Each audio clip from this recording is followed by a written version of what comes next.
Are you diversified in your portfolio? In today's video, I want to break down two big ETFs that I own, which is the QQQ and the VOO. Now, these do have a lot of overlap, and this is an article on Morningstar that was actually sent by my financial advisor this morning, so I definitely want to check it out. Now, when we think of one side of it, the QQQ, we've seen the commercials, we've seen the technology. It is picking and handpicking a group of 100 largest non-financial stocks. That is one important thing to note is where you look at the VOO, 500 stocks, S&P 500, absolutely tracking that index. The QQQ, on the other hand, tracks the NASDAQ. So it is tracking a different index, which is majorly focused on the technology sector. When you start thinking of this and looking at the fund, it has been racking up some record-breaking numbers. Over the last 10 to 15 years, it is pretty impressive. And even over the last 5 years, they have seen over $75 billion in net cash flow or inflows into the QQQ, which I know through advertisement, that is a huge one. Now, on the other side of it, when we start looking at the S&P 500 or that VOO, the answer they put out, and really the question is, should you invest in both of them or should you hold both of these when you start looking at your portfolio because of the overlap?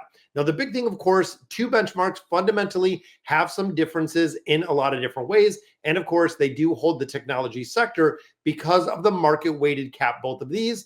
But Vanguard S&P 500 is a very tried and true index fund, meaning that it follows a very set and really methodology rule-based set that tracks the index as closely as possible. Of course, it's not going to be 100% mirror, but it tracks it as close as possible. Now, the QQQ has a very loose approach when it comes to the NASDAQ versus the S&P 500. Holdings must trade on the NASDAQ. So that is one, of course, one of the fundamental factors, but they've also kind of retooled it a little bit to make sure with the NASDAQ that it made several adjustments that changed the large in the over concentration. When you start looking at Microsoft, Alphabet, when you look at Google, when you look at some of the Magnificent Seven, they did not want it to sheerly really make up the big lion's share of the QQQ, making really investment almost impossible because you'd have almost 50, 60% of this into a very small amount. That is why they do have, and really they're breaking in to a bunch of different ones. But I want to look at some of the shares, look at some of the holdings and seeing where it's different. And I also want to explain to you guys why I am choosing to hold both of those. And again, the methodology when I went through with my financial advisor does make sense. So let's hop over and take a look at this. So top 10 shareholdings. Now you can see the blue is the Invesco QQQ. The red or the reddish tint pink is the Vanguard S&P 500. Now looking at Apple, and we're going to look at some of the larger companies. Apple is 10% of the portfolio of the QQQ. So when you think about that, it holding, 100 different funds, it is 10%, which is Apple alone. VOO 7.6, because these are the weighted averages.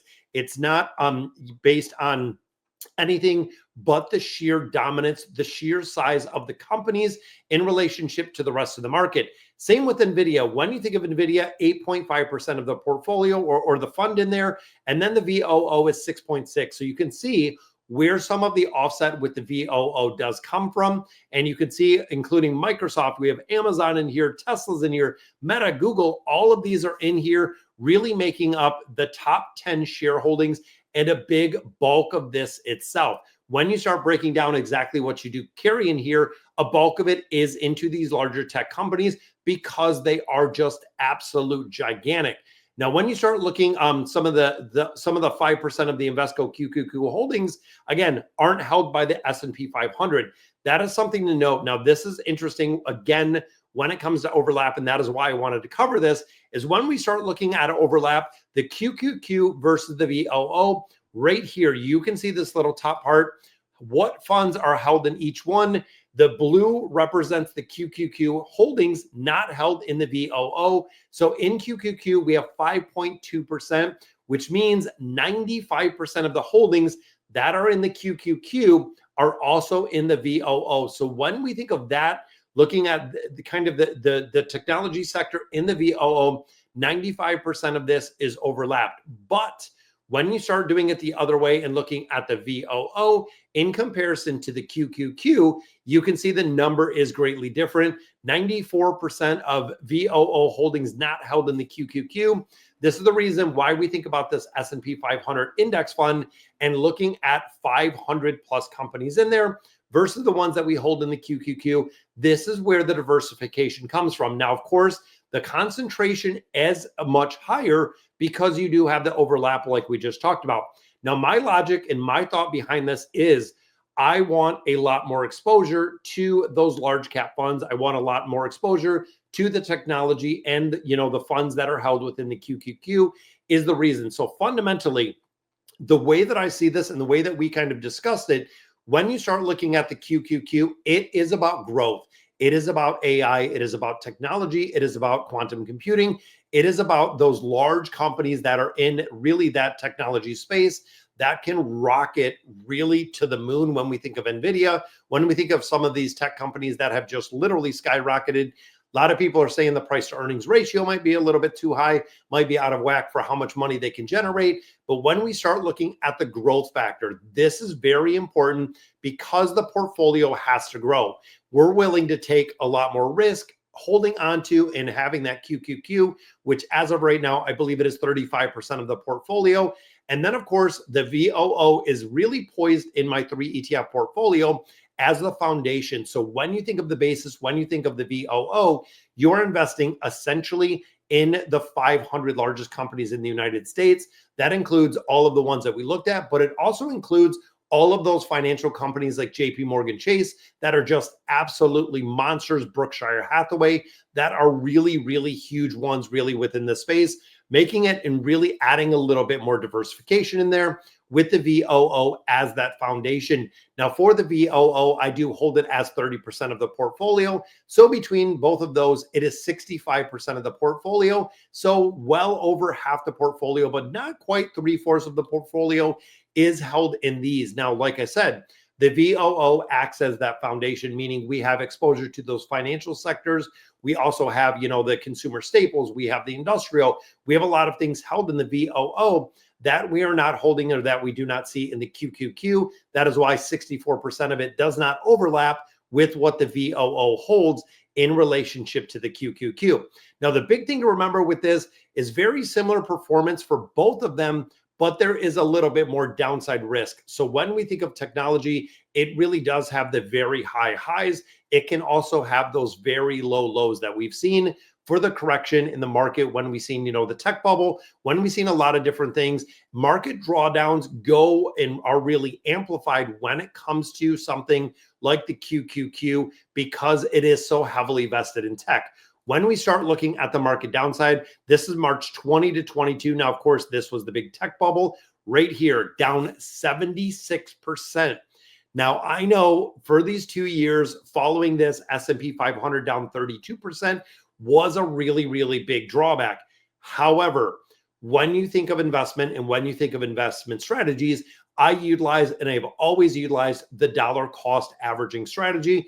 Every 2 weeks for the past number of years, we invest in the market. We invest when it's up. We invest when it's down, which means if there is a large pullback like we're seeing right here with the QQQ, 76.91%, that is incredible.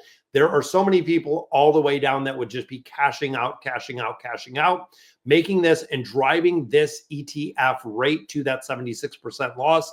But this is the point that, again, according to Warren Buffett, and according to a lot of the absolute favorite financial advisors and investors that I know and that I talk about, this is a perfect buying opportunity.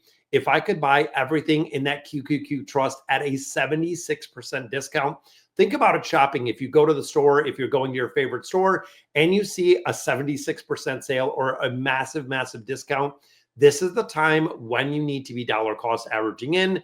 Even looking here, 2008, little bit of a pullback right there, 41%. S&P 500, 36% pullback.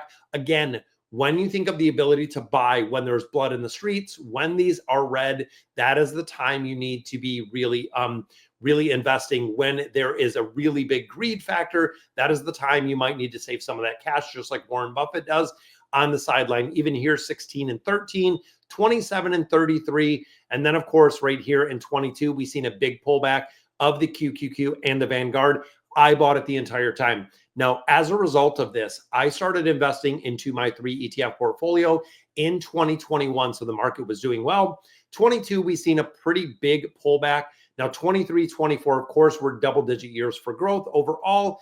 Because of that, because I was willing to make the investment in 22, because we were dollar cost averaging into this, even as it tumbled, as it went down 18%, as it dropped 32%, my portfolio as it sits today is around 92% because, like I had said, we bought it all the way down. So when it rebounded in 23 and 24, and this is really where it gets into the investing fundamentals. When you start thinking of the ability to invest more money when the market's going down, knowing eventually and knowing long-term. When we talk about investment strategies, we are looking at 5+ years at a minimum to be in the investments. Even when you look here, guys, we have 2 years here, 1 year, we have Q4 of 2018. This, of course, is COVID. So, I mean, you're looking February 20 to March 20. Again, a pretty good pullback. 2022, another down year. When we look at this in its entirety, last 25 years, we have 2, 3, 4, and then a couple months here. So about maybe 4.5 years that the market was total return was actually down. That means out of all of those years, we have 20+ years of a very positive, fruitful, growing, compounding market. And even during this time, remember, if you're holding these, companies are still paying dividends. Companies are still making profit. Companies are still allowing people to invest in them with that S&P 500, which really does make a big difference, is investing through that dollar cost averaging, even as the market does go down.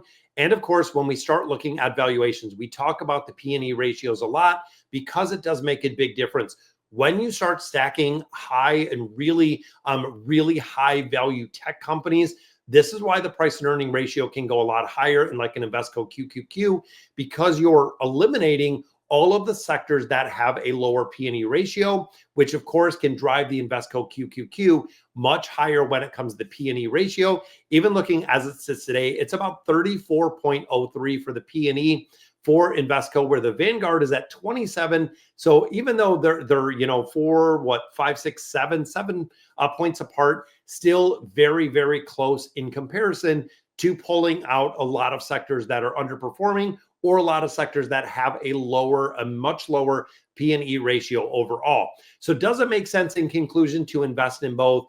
Me personally, the way that I view it, like I said, the Invesco QQQ gives me very high and very risky exposure. I know there's a really good upside. There could also be a really big downside, as we've seen in the charts. But overall, holding that is going to be my big risky ETF part, which of course, looking at my age right now, I have roughly 22, 23 years until retirement. If the market does a couple more years of pullbacks, dollar cost averaging into this thing, making sure that we make the most of it. And of course, for the years that it's up, I feel like the Invesco is, of course, going to be up a lot higher than we traditionally see just because of the focus they have in tech. While we're still holding the foundation with Vanguard, meaning we're mitigating some of the downside. And then, of course, before we conclude here, we're going to be talking about and looking at kind of the third part of the portfolio, which we did in a video already, which is the SCHD.